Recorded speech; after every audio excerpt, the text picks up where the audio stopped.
Ժամը 17-ն է, Open Media-ի ուղիղ եթերում Renews լրատվականը շարունակում է իր աշխատանքը մենք աշխատում ենք անուն Հայաստանի Հանրապետության, ես Անինեմ Զաքարյան, բարի օր։ Կոպենհագենում Եվրոպական քաղաքական համայնքի 7-րդ գագաթնաժողովին մասնակցող վարչապետ Նիկոլ Փաշինյանը հանդիպում է ունեցել Ադրբեջանի նախագահ Իլհամ Ալիևի հետ։ Կողմերը հաստատել են պատրաստակամությունը շարունակելու աշխատանքը Հայաստանի եւ Ադրբեջանի միջև խաղաղության հետագա ամրապնդման ուղղությամբ, կարևորել տարածաշրջանում տրանսպորտային հաղորդակցության օգուտները, քննարկել Ադրբեջանի տարածքում ենթակառուցվածքների զարգացման եւ Հայաստանի տարածքում TRIP նախագծի իրականացման առաջընթացը, մտքեր փոխանակել Վաշինգտոնի հռչակագրի իրագործման շուրջ։ Փաշինյանն ու Ալիևը կարևորել են վստահության ամրապնդման միջոցառումների հետագա իրականացման անհրաժեշտությունը։ Կոպենհագենում Փաշինյանը հանդիպել է նաև Ֆրանսիայի նախագահ Էմանուել Մակրոնի հետ, քննարկել Հայաստան-Ֆրանսիա բազմաոլորտ համագործակցության ընթացքն ու զարգացման հեռանկարները, վերահաստատել Հայաստանի եւ Ֆրանսիայի միջև ձևավորված առանձնաշնորհյալ հարաբերությունների բարձր մակարդակը։ Մակրոնը վերահաստատել է իր երկրի շարունակական աջակցությունը Հայաստանի անկախությանն ու ինքնիշխանությանը, նաև ժողովրդավարական բարեփոխումների օրակարգին։ Դուք պիտի ներողություն խնդրեք, չեք շնորհավորել մեզ Ադրբեջանի ու Ալբանիայի միջև Թրամփի շնորհիվ հաստատված խաղաղության առիթով։ Ալբանիայի վարչապետ Էդի Ռաման կշտամբում է Էմանուել Մակրոնին։ Փոքր երկրի կառավարության ղեկավարի սրամտությանը Ֆրանսիայի նախագահը արձագանքում է իր պետության միջազգային կշռին համապատասխան։ Շատ ավելի ջերմ էր Մակրոնի հանդիպումը Նիկոլ Փաշինյանի հետ։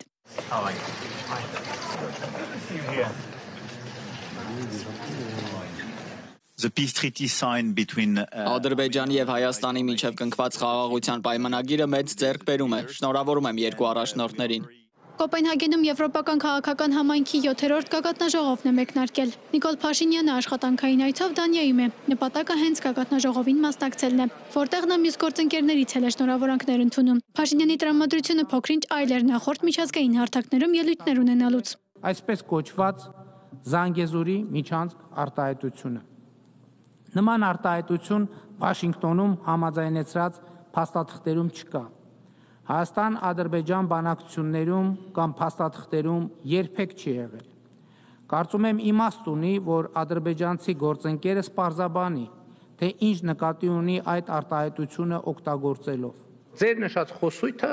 ընդհանրապես գոյություն չունի եւ բացակա է այդ փաստաթղթերում։ Նիկոլ Փաշինյանը ԵԽԽՎ-ի եւ ՄԱԿ-ի ամբիոնից հարցեր հնչեցրել, ինչու է Ալիևը օգտագործում Զանգեզուրի միջանցք արտահայտությունը, եթե նման բան չկա խաղաղության պայմանագրում։ Բայց այսօրվա հանդիպման ընթացքում Փաշինյանը խնայեց խաղաղության բարիկադի մյուս կողմի գործընկերոջը եւ պարզաբանում չպահանջեց։ Համենայն դեպս պաշտոնական հաղորդակցություններն են դա փաստում։ Իսկ օրը Հայաստանի վարչապետը շատ վաղ էր սկսել եւ մարզական տրամադրությամբ։ Հեծանվային զբոսանքով բացեցինք այս գեղեցիկ լուսաբացի եւ առավոտը Կոպենհագենում։ Անի Հովհաննիսյան, Open Media։ 64 կողմ, 2 ձեռնպահ, 0 դեմ ձայնով ազգային ժողովն ընդունեց Հայաստանի եւ Ադրբեջանի միջև խաղաղության հաստատման վերաբերյալ հայտարարության նախագիծը, ընդդիմությունը բոյկոտել է քվեարկությունը։ Նախագիծը ներկայացնող ՔՊ խմբակցության ղեկավար Հայկ Գոնջորյանը տեղեկացրել է, որ իրենց կարծիքով պետք է հայտարարության ընդունմամբ աջակցել Հայաստանի եւ Ադրբեջանի միջև հաստատված խաղաղությանը եւ կոչ անել բոլոր շահագրգիռ կողմերին ամրապնդելու եւ զարգացնելու հաստատված խաղաղությունը։ Մինչև այս խորհրդարանում թեժ բանավեճ է ծավալվել ընդդիմադիր եւ իշխող խմբակցությունների միջև։ Հայաստան խմբակցության падգամավոր Քրիստինե Վարդանյանը մեղադրել է իշխանությանը իրականությունը խաղաղություն ներկայացնելու եւ ինքնիշխանության հարցում զիջումների գնալու մեջ։ Նա պնդել է, որ իշխանությանը արգելված է միջազգային հարթակներից օգտագործել գերի բառը։ Ի պատասխան ԿՊ-ական падգամավոր Արման Եղոյանը քննադատել է ընդդիմությանը դոգմատիզմի համար եւ հղում անելով պատմաբան Լեոյին մեղադրել նրանց արտաքին կառավարման տակ գտնվելու մեջ։ Պարզ բան ենք ասում, շատ պարզ բան ենք ասում, ասում ենք այդ թղթով մի խաբեք, որ խաղաղություն եք բերել, մի խաբեք, որ խաղաղություն եք բերել այդ թղթով։ Ասում է մի տարի է չեն կրակել, ուրեմն խաղաղություն է, սուտ եք ասում, մի տարի, 5 տարի չկրակելը չի նշանակում, որ խաղաղություն է։ Այ ինքնիշխաններ ջան, մի հատ կբացատրեք, եթե տենց ինքնիշխան եք։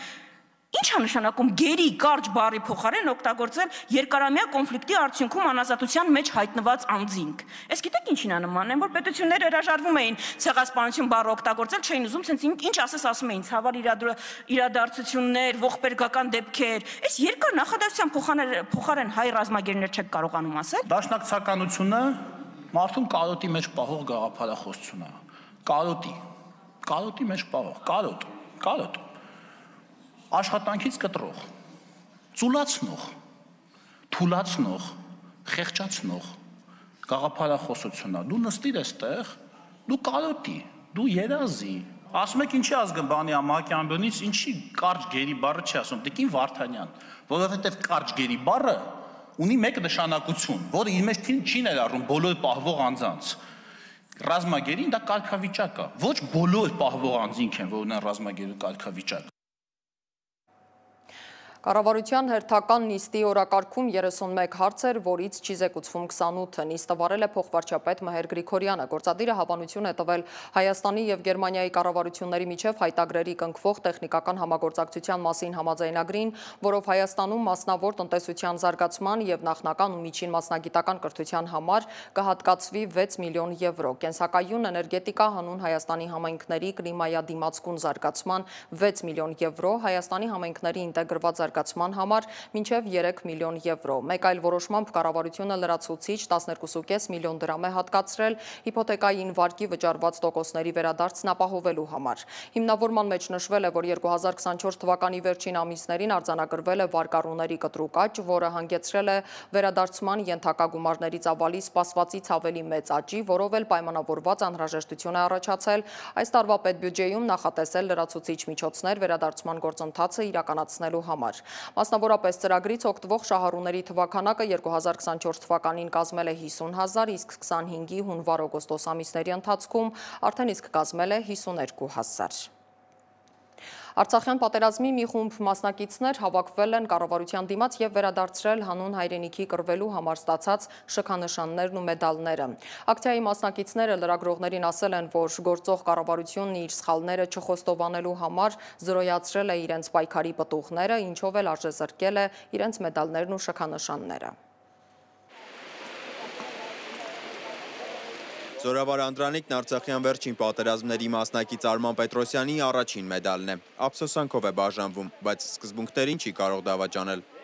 Այդ հակառակորդի սպային Շակերտավոր ասած միշտ դիրքային հատվածում իրան որ խելոք չէր պահե, ճանապարհեցինք իրանց տուն։ Զորամասի հրամանատարը 1800 հոգանոց զորամասը շարարապարակում հավաքելուց հետո հպարտության խոսքեր ասեց, որոնք ես չեմ մոռանում։ Ու ցավով եմ կոնկրետ այս մեկը տալիս։ Հետո նաև 2016 թվականին ապրիլյան քառօրյա ռազմական գործողություններին է մասնակցել, ինչի համար ևս պարգևատրվել է մեդալով։ Դրանից հետո պարբերաբար ընկերների հետ մարզումներ է կազմակերպել, որ հնարավոր մարտական գործողություններին պատրաստ լինի։ Մարտական խաչ երկրորդ աշճան շքանշանը ստացել եմ Արցախի Հանրապետության նախագահի կողմից Արեգասարի վրա գրոհ իրականացնելու եւ ակտիվ մասնակցություն ունենալու, ինչպես նաեւ հակառակորդին 140 մոտ զոհ ենք պատճառել մեր ջոկատի տղաներով, ինչպես նաեւ զինտեխնիկաներ ենք ոչնչացրել։ 44-օրյա պատերազմին Արմանն ընկերների հետ Արցախ է գնացել։ Ստացած մեդալի հակառակ կողմին եղնիկներում, ապա քարինտակում հանուն հայրենիքի պայքարն է։ Պատերազմից հետո Արցախում է մնացել, ապա մասնակցել է ջերմուկի մարտական գործողություններին։ Դրա համար ևս պարգևատրվել է մեդալով։ Պատերազմի ստացած վաստակից ինքն ու ընկերները հրաժարվում են սեփական կամքով, որպես բողոք ընդդեմ կառավարության վարած քաղաքականության։ Մենք այս շքանշանները ստացել ենք 44-օրյա պատերազմի ժամանակ մարտական գործողություններին մի մասը հյուսիսային ուղղությամբ եղնիկներում մասնակցելու համար եւ մենք չենք կարող այս շքանշանները այլևս կրել այն պարագայում, երբ ամեն արժեք, ամեն գաղափար, ամեն զոհողություն, որ դրված էր այս շքանշանների հիմքում, զրոյացվել է։ Սկսեցին հրաժարվել պայքարի ձևերից, ամենացավալին այն է, որ սկսեցին հրաժարվել մեր ինքնությունից, ազատությունից եւ պայքարելու իրավունքից։ Դրա պատճառով է, որ այսօր այստեղ ես իմ մարտական ընկերների հետ եկել ենք ի նշան բողոքի ձայն բարձրացնելու։ Դրա միջոցն է մեր մեդալները եւ շքանշանները յետ վերադարձնելը։ Հասկանալի ու ողջունելի է համարում պատերազմի մասնակից 7 տղաների բողոքի այս քայլը ընդդիմադիր падգամավոր Իշխան Սաղաթելյանը։ Անընդհատ փորձում են ներկայացնել, որ մեր ազգային ազատագրական պայքարը, Արցախյան շարժումը, նրան հերոս տղերք, ովքեր իրենց կյանքը նվիրել են, զոհաբերվել են հանուն հայրենիքի, արել են հանուն ոչնչի։ Արժեզրկում են մեր ամբողջ անցյալը, մեր հերոսական էջերը ու փորձում են ներկայացնել, թե մենք ընդհանրապես ստամոքսով ապրող կենցաղային ազգային նպատակներ չունեցող ժողովուրդ ենք, արժեզրկելով այդ պայքարը։ Հետևաբար այդ տղերքի հերոսների իրենց կյանքը մեր երկրի համար դրված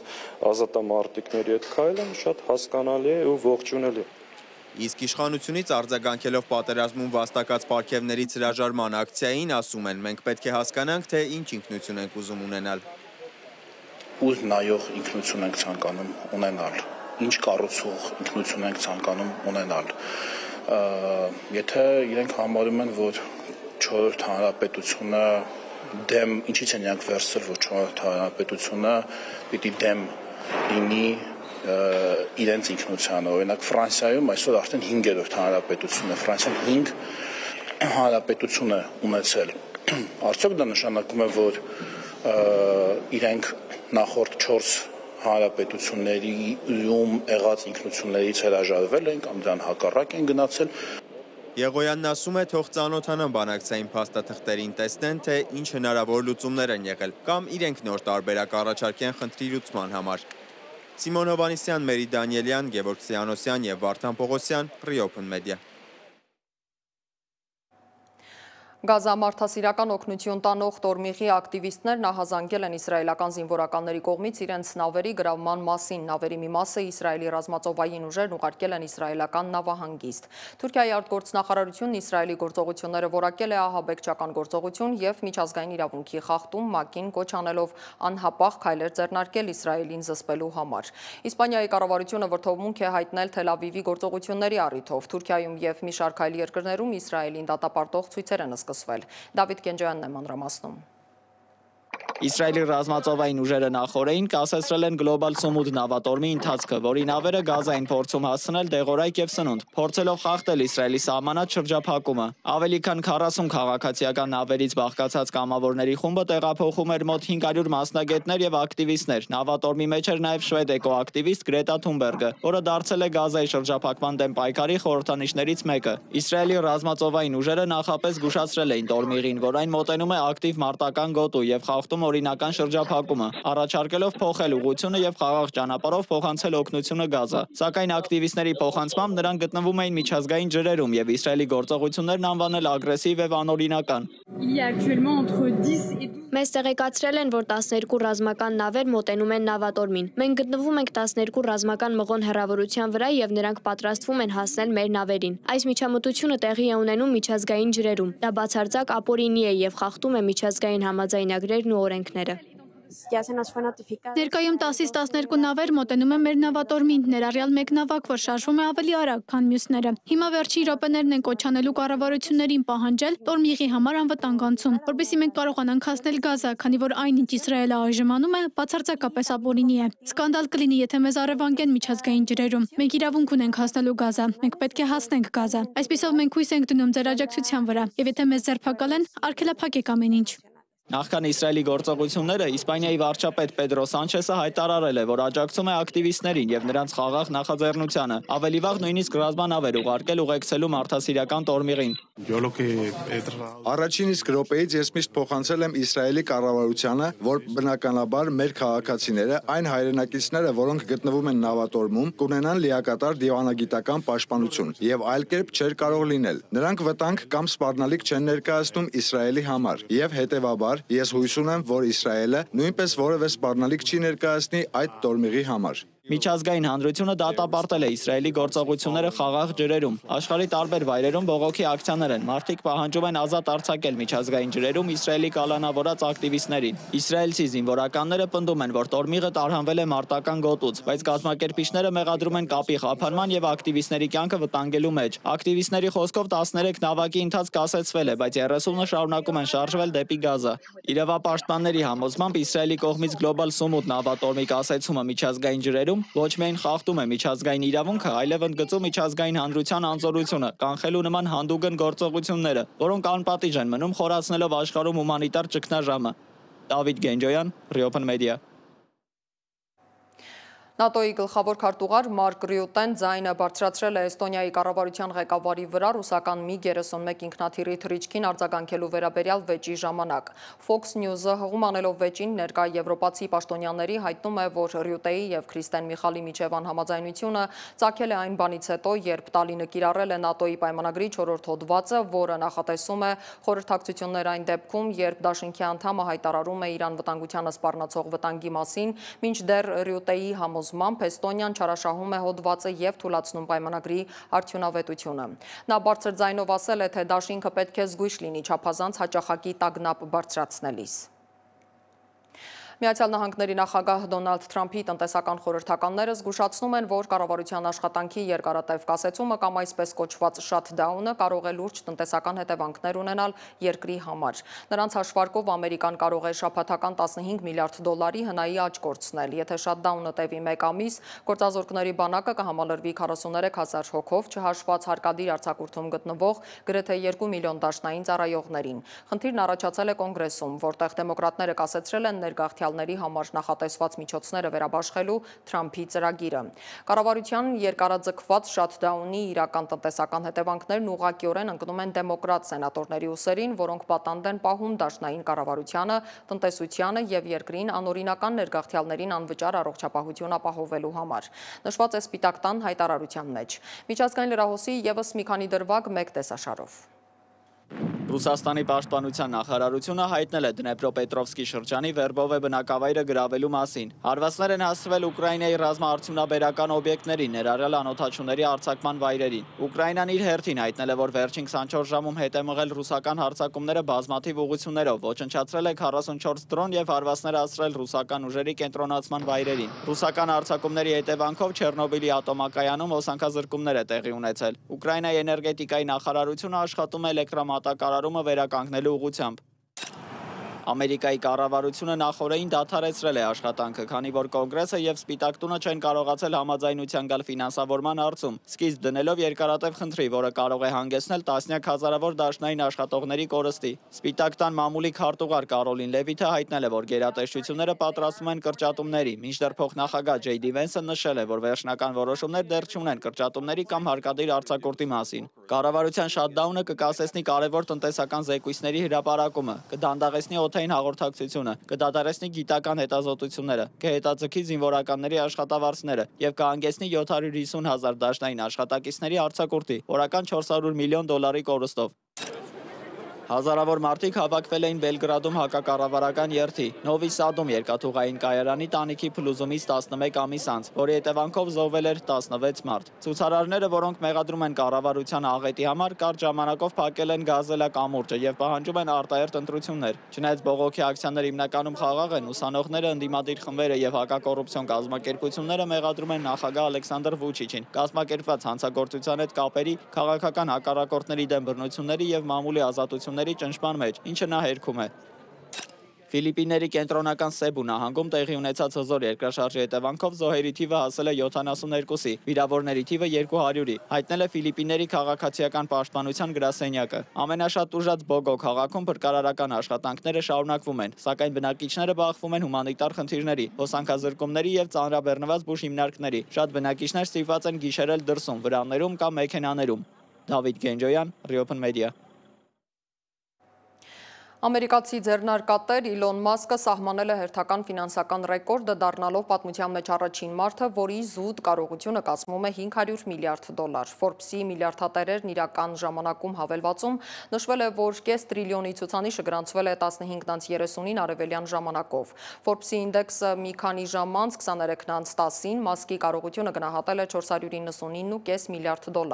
Բանն այն է, որ Տեսլայի բաժնետոմսերն օրվա առևտրի ավարտին աճել են գրեթե 4%, Մասկի զուտ կարողությունը մեծացնելով մոտ $9.3 միլիարդ,